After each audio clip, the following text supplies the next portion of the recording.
Hey peeps, pretty excited for the DraftKings Reignmakers video I'm doing today. I'm looking at the Week 1 main slate, which starts this Sunday. Of course, DraftKings has showdown games starting Thursday, tomorrow night. In this, I'm going to be looking at projections, tiers, sort of like various kind of lineups, and the pricings on the different positions across different rarity levels. So let me just go ahead and get it cracking here. So these projections are just based on two sites, averaged out, free sites that were giving DraftKings Week 1 projections. Some stuff still seems a little out of whack on stuff, but in general, I'm going to break it down in detail, but just wanted to give you an idea. These would basically be the three chalk lineups, or pretty much the three highest scoring lineups, and you can switch them around in different ways. But approximately, and of course all the numbers in this are approximate. Some of them I even eyeball around, and the prices will change. And of course there is risk in this game, but you know, there's a lot of money up for grabs the first week, and card prices have gone up, but they're not really up a lot last couple of days, so they may go up more tomorrow night as we head into Sunday, and then week 2, etc., etc. Anyway, and all of these lineups I used a one superstar. Because remember, you can get a superstar of a pack for $10. But it looks like on paper, this is the highest scoring theoretical lineup for Week 1. Murray quarterback, Taylor running back, Hill, Kelsey, and Kamara. 99 points. Second lineup would be Hurts. I mean, these are using all different players. Hurts, Henry, Evans, Keenan Allen, and Swift, 96 points. The third one would roughly be Burrow, McCaffrey, Brown, A.J. Brown, Andrews, and Mixon. Now there you do have Burrow, Mixon, which is probably not the best stack, 93 points. Of the tiers I'm going to show you below and the players I'm going to show you below, you can choose how far down you want to go and people you want to keep in and out of your tiers, etc. But the actual lowest projected score, if you take each of the categories with a superstar, on the ones below is 66.6 points, 67 points. That's Aaron Rodgers, Eli Mitchell, Robert Woods, Devontae Smith, and A.J. Dillon. So again, there you have a Green Bay stack that may not be optimal, but as an example. The cheapest ones below with the superstar, meaning if you just bought the cheapest ones on this, would be Tua, Dobbins from Baltimore, Amari Cooper, Elijah Moore from the Jets, and Deebo Samuel, and that adds up to 71 points. Now, I will say that I've made probably 8 to 10 lineups so far, and most of mine range from 70s to 80s. I haven't done many 90s projected ones for Week 1. They're just more expensive, and I'm sort of parceling it out. Now, these are not specific lineups I'm telling you are bargain lineups to play, okay? I just sort of selected from each category, core, rare, elite, legendary, and rainmaker, some of the highest relative value ones that look compared to their peers. Now, I didn't actually do a points per dollar type calculation on this, although you can. This is sort of more eyeballing and trying to put different players on each team and having a superstar on each team, etc. Just to give you an idea of totals and some of the players. And the prices are changing. I mean, this Kyler Murray was 19 when I captured the data, and I just looked, it's 21 floor now. And I'm not worried about the sets. In this case, the sets really only come into play for collector score and things like that, although down the line, they may soon have Elevate only contests, Genesis only contests, etc. And serial numbers match for ties. So this one case, it was Murray. I mean, these were just some of the ones, which I'll show you a little more below. Murray, Swift, Devontae Adams, A.J. Brown, and Pittman. Relative bargain lineup, 89 points. On the rares, came up with Lamar Jackson, Gibson, Bateman, McLaurin, and Jones. 83 points. Of course, Gibson and McLaurin are on the same team.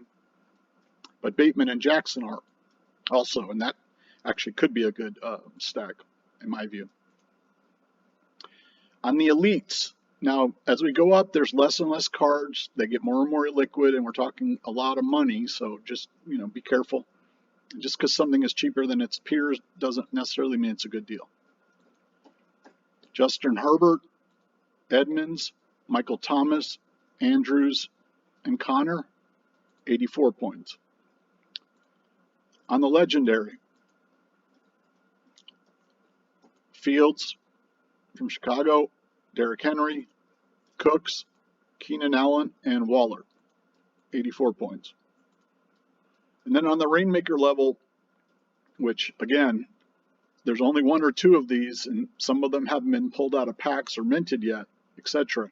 And we're talking big money, so just, take it with a grain of salt. But Hurts, Kamara, Samuel as your Reignmaker, Kelsey, and Swift, 92 points.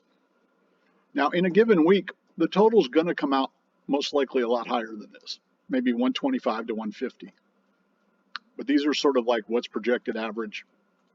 And you can see it for the rest of the season as well, or you can do those projections. There's a bunch of different sites that give projections for DraftKings Week 1. The scoring should be the same as Reignmakers as far as I know.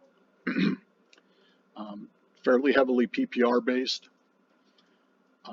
So in a given week, so it might be, 30, 30, 25, 25, 25, something like that for the 5 highest players in the game to have like a perfect lineup. I didn't break this down for the other rarities, this part, but just to give you an example, with this Chalk 1 lineup that just calculated, that costs about $103 low floor at the market prices when I captured it. On the one that's called the cheapest, $31. On the one that's called the bargain core, $70, $69. Now this one projects 71, this projects 89, this one projects 99. So you can sort of work out for yourself with your budget and whatnot and trying to mix and match. Of course, you could make all chalk lineups and variations of them, and the 10 best chalk. You can do that. It's just going to have a lot more cash outlay up front. All right. So and like things can. It wouldn't take much for. In my view, it wouldn't take much for an 80-point projected lineup to beat a 90-point projected lineup. If Justin Herbert has a good day and Burrow doesn't, this lineup's going to beat this lineup. That type of thing. Okay, so let's just look at the tiers. Again, this is just based on sort of 2 sites, their average fantasy points averaged out for week 1. And then I grouped it based on where they fell. So sometimes there's one from this tier that could be close to this tier and vice versa, or there could be one that fell off. And there's also a matter of how many tiers you go down. But basically for week 1, from the data I had, the projections, the tier 1 of quarterbacks is Mahomes, Herbert, Lamar Jackson, Murray, and Hurts. And actually Murray, I believe, was just slightly above Hurts. Tier 2 is sort of Burrow by himself, which you also see that in fantasy football sort of ADP tiering projections for the year. The next one was sort of Trey Lance, Aaron Rodgers, and Derek Carr. And then the next one was Tua, Cousins, Lawrence, and Fields. So, Fields did pop in there. It was close with some other ones, but other ones just missed out. If you judge it, these pricings are judged by the tier, not compared to all of them. So, for example, yellow looks like a bargain. Green means possibly the best bargain in that category of rarity. We have core, rare, elite, legendary, Reignmaker. And red means sort of overvalued for the category potentially. This is the cost to buy one of each of those at that price. So it's like 5 times more for rare, almost 8 times more for elite. The jump there, what is that, 6 times? And the jump there is less than 2 times. Now, many of these do not have any available. There was a $1.5 million one. Some have not been printed. Some are just not for sale. Okay. So this Cousins, I personally would have him in this group, which would make him not a bargain, but you can see these are 10 and 11. He's 14. Going up to the top group, now, in varying degrees, the superstars are going to have less value a little bit in varying degrees and various rarities and type of thing, and based on positions. But Hurts is overpriced in this group, and Murray is underpriced at these prices, and Lamar is also slightly underpriced. Again, going to this tier, Tua, Lawrence, and Fields are underpriced. Cousins is basically priced in this tier. Burrow is sort of middle of the road on all of these. Going up to this one, the Lamar is the best deal. Mahomes and Herbert are also good deals, and Murray is somewhat a good deal, especially compared to Hurts, and also considering that some of these categories, the first non-superstars have a premium. Going on to the elites, Lawrence and Fields. Trey Lance overpriced on a relative basis. Again, not much supply, starting particularly with elite on up. Possibly could be low listings or one high listing. But relative to those, it looks overpriced. Up here, Herbert looks like a bargain at that price if it's still available relative to the others. $100 cheaper than Mahomes and Jackson. $300 to $400, $500 cheaper than Murray and Hurts. Mahomes and Jackson look good relative deals compared to Murray and Hurts. Going to the legendary, again, smaller and smaller amounts. Fields is a good deal there compared to these. He's $500 to $1,000 less than these. He's $2,000 less than Cousins. Rodgers looks overpriced on this one relative to the ones around him. Burrow's slightly overpriced, but Burrow's slightly overpriced, especially when you compare him to these up here. So Murray and Burrow are not far apart on this one, but they are on the others. Hurts is overpriced here. The Reignmaker, again, there's not much, but look, if you have a Fields for $12,000, a Rodgers for $15,000, and a Jalen Hurts for $13,000, and a Herbert for $32,000, you can say Hurts is the best deal. All right, let's move on to the running backs. So this covers 4 tiers and 5, 6, 9, 10, 13 quarterbacks. 4 tiers with 13 quarterbacks. The running backs has 6 tiers. I originally started with 5, and I went ahead and added up a 6th. This covers 4, 6, 8, 13, 15, 18, 20, 24 running backs. And this is based on week 1 projections, not season. So that comes into play for guys like Gibson, who are probably going to get playing time in the beginning of the season. It may not carry through. And other guys. And other guys who may be injured now may come back later. The tiers are 1, 2, 3, 4, 5, 6. The top tier is Taylor, Henry, and McCaffrey. And these are in order of the average projections of the 2 sites. Eckler actually in a slightly lower tier by himself. Connor also down here in a slightly lower tier by himself. The next tier is Kamara, Swift, Najee Harris, Mixon, Barkley, Dalvin Cook, and Aaron Jones. And again, the blue are the superstars. The next tier is Connor by himself. Then Chubb, Gibson, Edmonds, who's on Miami now, and Etienne. The next tier is Montgomery, Jacobs, Dobbins, Hilaire, Dillon, and Eli Mitchell. And Eli Mitchell, actually, I had to sort of approximate one of the projections on that one. And there's some notable ones missing, and there's some ones who could be a little sketchy down here. So you have to sort of determine for yourself. It's surprising that Edmonds was that high to me. Surprising that Eckler wasn't here. You have to do some of that on your own, but just taking a look. And of course, the dollar amount differences on these core ones are not that much in many cases. Sometimes it can be just $1 or $2, but still looking at it. Dobbins being 4 here and Dillon being 7. That looks a little undervalued. That looks a little overvalued if you're going by these type of projections. Going up to the second group, Gibson and Edmonds do look undervalued. Edmonds looks undervalued and Gibson across the board. That doesn't mean they're going to do well this year or even this week. Chubb looks overvalued across the board, but that's basically because he's not in the Connor group. So if he was in the Connor group, he would be evenly valued in many cases.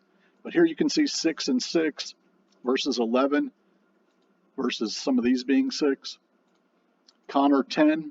He's sort of as a baseline, a bit like Burrow in the other one. It was interesting it came out that way. Then you got a big group up here of pretty strong running backs. And how you rank them is your own choice. What the market prices are telling you here is sort of how the people who are playing Reignmakers with supply and demand are ranking them.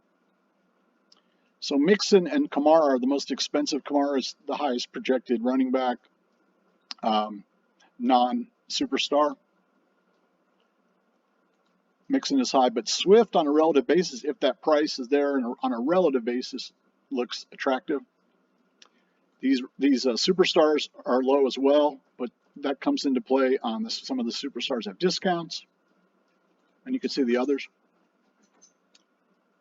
So all the yellow ones look like relative deals, and the green look possibly the best deal in the row, but that's not what that was more my sort of selection, but not like pounding the table. Eckler, a good deal as well. On the superstar, Henry up here. Now, a lot of people are having McCaffrey, Eckler, Taylor, and Henry fourth or even further down, but their projections have him the second running back score. Actually, the second highest score, I believe, of all skill positions. I have to double check that, but there was a reason that those chalk contests used these guys, I believe, all three of them, was based on how they score relative to the other running backs and to the wide receivers. So with Henry at 15, that sort of looks like a relative bargain. Going to the rares, here J.K. Dobbins does clearly stand out as being, $6 to $16 cheaper. And here Montgomery stands out as expensive for being in this tier. Going up to the next tier, Gibson looks extremely cheap on a relative basis, especially when you consider that they are sort of projecting Chubb and Etienne in the same category, and he's $20 and $50 cheaper. These prices may go up or may be gone, or maybe a bad buy to buy any Gibson. But Edmonds also looks cheap, and Chubb looks particularly expensive, especially when you compare it to Connor, Jones, Cook, Najee Harris in this category. And I like Chubb. I own a Chubb. I'm just saying, based on basically on week one projections from two different sites combined. Connor looks relatively cheap. When you get up here, Aaron Jones, Cook, and Najee Harris look relatively cheap. Again, these superstars, some of them are undervalued. And there's not, my estimates were there's not many more superstar cards than there would be cards that are in booster packs and starter packs, excuse me. Now, there can be more printed down the road, and the big downside to building the lineups is you can only use one in a lineup. But that doesn't mean getting a good. I bought a Cook the other day. I bought the common. Then on these on a relative basis, again, Mixon and Kamara slightly overpriced. Up here again, Henry and Eckler look relative values. Moving on to the elites, here Hilaire stands out as the cheapest, and there's going to be less liquidity again, and prices can change more, so to speak. So here Hilaire. On this one again, Gibson and Edmonds, but here we have Etienne being relatively overpriced. Now I didn't put Chubb because he's on all the others, and this one actually sort of falls more in line if you can put him on like the Connor tier a little bit, and with some up here. So Etienne looks overpriced there. Connor looks a little underpriced. Cook looks underpriced, and Najee Harris looks the most underpriced. When you consider he's $100 cheaper than Cook, he's the same as Connor. He's cheaper than Chubb and Etienne on this one that was for sale. These slightly overpriced, Mixon again, Swift, Kamara, Jones, but top tier running backs are hard to come by and are pretty rare. Eckler again looks relatively underpriced, and Henry. That's primarily, these are in comparison to McCaffrey and Taylor. Now I know McCaffrey can be insane on DraftKings when he's healthy, and Taylor was a monster last season, obviously. Going to the legendary, again, Hilaire, slight value there, Jacobs, Dillon, a little cheaper. But really, if you look at these, if these are considered a higher tier, which you may not, and a lot of people probably won't, the Gibson for $1,000 and that for $1,200, the Chubb for $2,000, again, a little overpriced. Going up here, again, Najee Harris. $2,000. Now, I don't know his injury status or whatnot, but I actually think Pittsburgh as a whole is going to have a better offense than people think. $2,000 versus Cook, $3,000, and the rest of them about $4,000.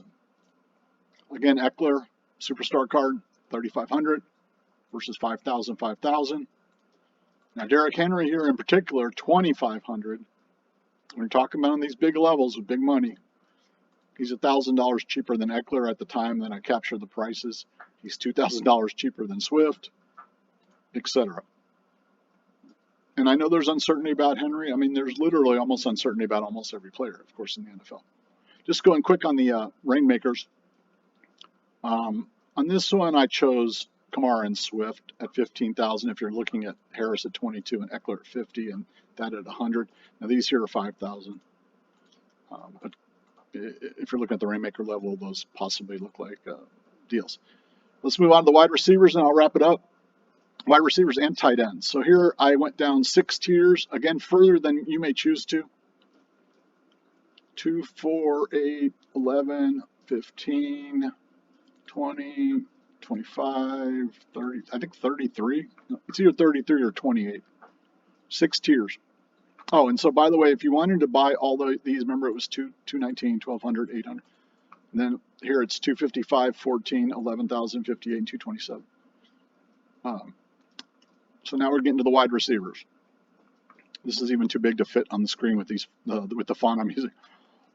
They have tier 1 is Jefferson and Chase.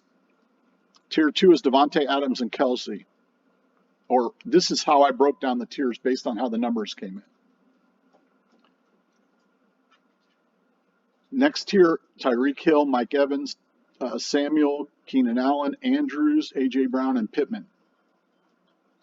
The next tier, Higgins, Brown from Arizona, Williams from LAC, and McLaurin. The next tier, G.J. Moore, Waddle, Cooks, Deontay Johnson, Mike Thomas, St. Brown, Bateman, and Schuster. And the last tier, and again, there's wide receivers that aren't on this, but may do well.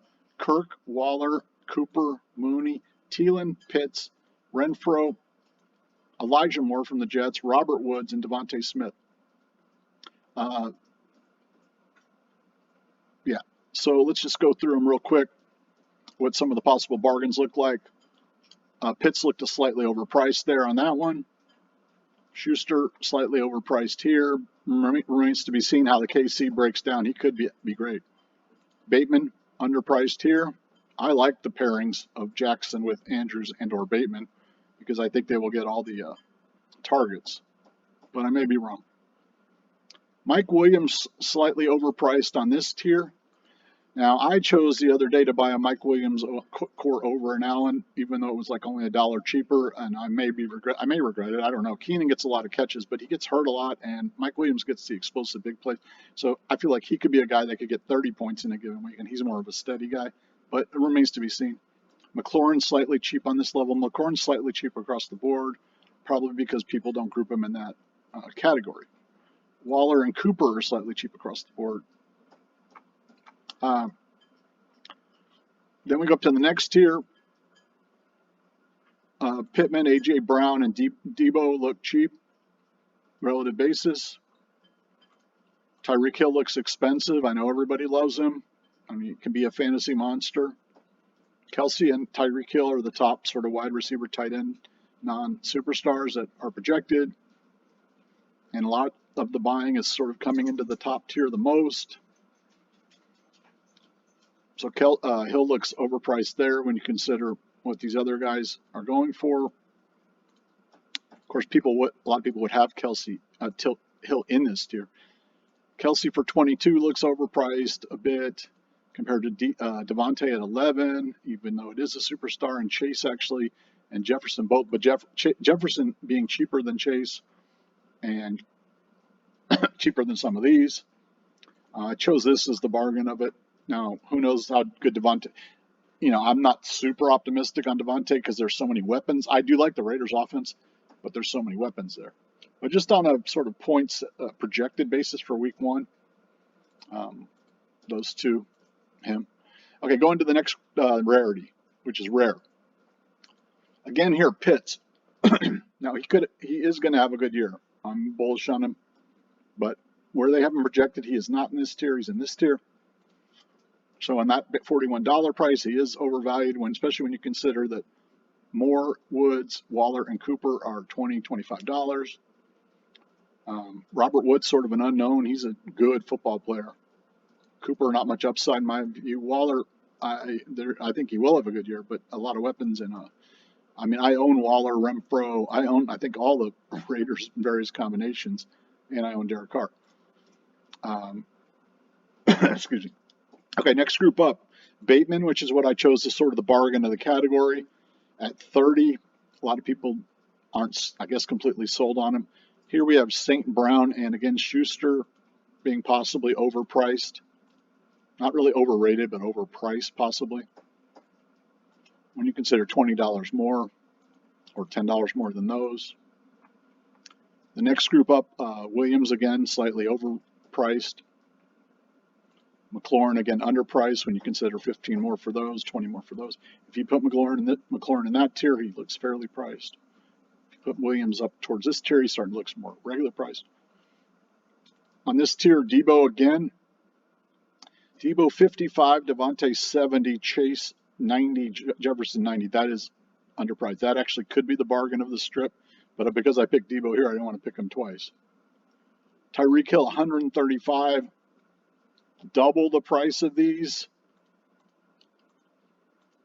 more than Kelsey, and again Devontae at 70.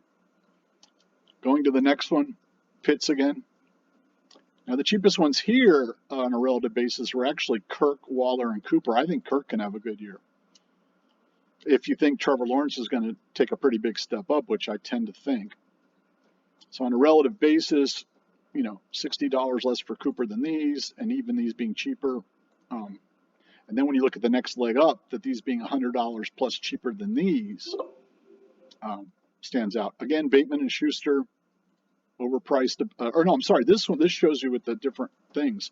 So here, Bateman looks a relative bargain. Here, Bateman looks a relative bargain. But here, he looks a relative pricey. That just shows you there aren't that many cards.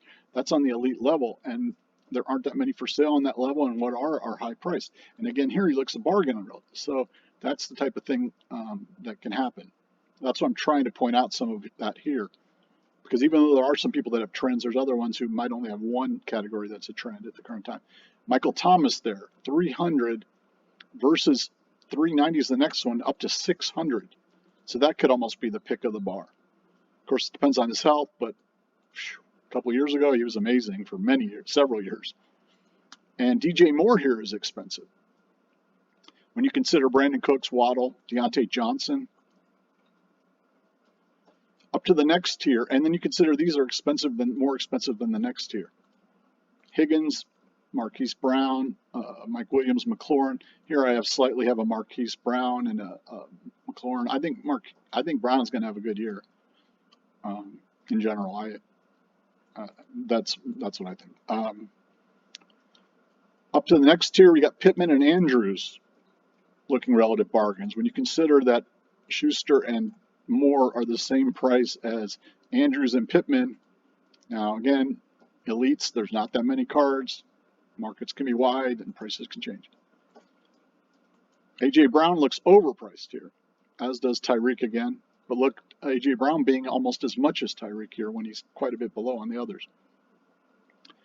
Debo, I picked this one as the bargain. Could be others, but maybe that should have been the Debo. But 450, when you look at everything else in that tier, is 650 or more. And people are sleeping on him for various reasons. They think he might get overworked as a running back. Up to the next tier, Devontae again. You can see there, Hill is $200 more than Kelsey. Here, Jamar Chase is a relative bargain compared to Jefferson, $100 cheaper. Okay, moving on to the legendary category. These three are the cheapest in this: Waller, Cooper, and Moore at $1,300 or less, $1,200. When you got ones in this category that are $2,000. Brandon Cooks was my selection of the elites, of the legendary, sorry. at 1,300, and this, oh, and there was no DJ Moore in this category that I saw for sale. 1,300 for Cooks and 1,400 for Bateman, when you compare to all the rest being 2,000 plus, basically. So that may be gone. Who knows? This tier, McLaurin again. Now McLaurin, probably a lot of people have him in this tier, and you got Wentz, and you got, you know, who knows, but at 1,700 versus 3,000 to 4,000. Mike Williams looks overpriced again, if it's in this category or relatively, and the Brown does when you consider what, like that one's a bargain, and then it's up here, it's getting more towards this tier. And you can see the wide receivers sort of have less spread. That there's more wide receivers that can get, you know, 15, 20 points than there are running backs in a given week generally. Okay, on this tier, Andrews looks slightly overvalued. So here he looked undervalued on this tier. On this one, he looks slightly overvalued. Evans, similar. Debo looks relatively a bargain across the board. Keenan Allen actually looks like a relative bargain here, and Brown. So Brown was overpriced here, switched it around. Devontae Adams, again, looks a relative bargain across the board. Half the price of a Kelsey. That's a way to sort of look at it. Here it's half the price of a Kelsey, but here it's not. Here it's not. Or you can compare the Tyreeks and the Kelseys, if you want to, various things like that. Here the Jefferson looks a slight deal compared to the Chase. But if you look at this category, they're 300s less than Tyreek. Here they're the same as Tyreek. Here they're $40 less than Tyreek. Here they're $5 less. Again, a lot less cards here. And on the Reignmaker tier, they range from $5,000 to $10 million, but we're going to throw out the $10 million. And of these, I selected the Kelsey at 12. If you look around it, Chase 32, Evans 10, Samuel 10, Andrews 17.5. These all 5 to 10, basically. So if you were going to buy one, not, you know, on a relative basis, and you think the Reignmakers are going to go up in price, basically, or they have that worth that value in the contest, that one looks a relative bargain. Okay, so just to sum up what each of these tiers would cost if you bought one of each, $754 on the core. So that's actually smaller, smaller tiers than I did before, which generally came up to $900 to $1,000. The rares, $4,400. The elites, $37,000. The legend, $188,000. The Reignmaker, $943,000. Chunk of change. So that's like, what is that? A little over 6 times. And this also comes into play with how rare the cards are. It should end up somewhat lining up, but also how many participants are in the category. 6 times, that's like 9 times rarer, more expensive than that. I think that's a little high. I think that elites are a little high on that. So what's that? 6 times on legends versus elites, and you know, 5 times on that. Now these are approximately what, 10 times rarer to 20. I don't have to double check on that. I had the rarity ones on my other video. Anyway, I'm going to wrap it up with that. I'm gone way too long here. So you have to decide for yourself, you know, how you're going to set up your lineups. A lot of people are going to have chalk, but it costs money to have the chalk. This was just, that was just on the rare levels. So each chalk lineup might cost you $100. So 10 of them, you're in for $1,000. You could do 10 various sort of bargainish ones for, you know, $50 type things that may come in a given week, and also depending how you pair the players together, looking at matchups, looking at possible stacking quarterbacks and wide receivers. There's a bit of a debate going on as to whether you should stack a quarterback with 1 or 2 players or less of that in this type of contest versus regular DraftKings. I have accumulated a lot of stacks, and I hope that stacks will do well, but I do see the point that just saying the 5 best ball players each week may not necessarily be a stack. And remember, you know, you really only need to hit one contest fairly big during the season to pay yourself back. I'm also hoping to get some of the small ones if there is some overlay, or just towards the bottom of the pricing to help start getting some of my money back right away.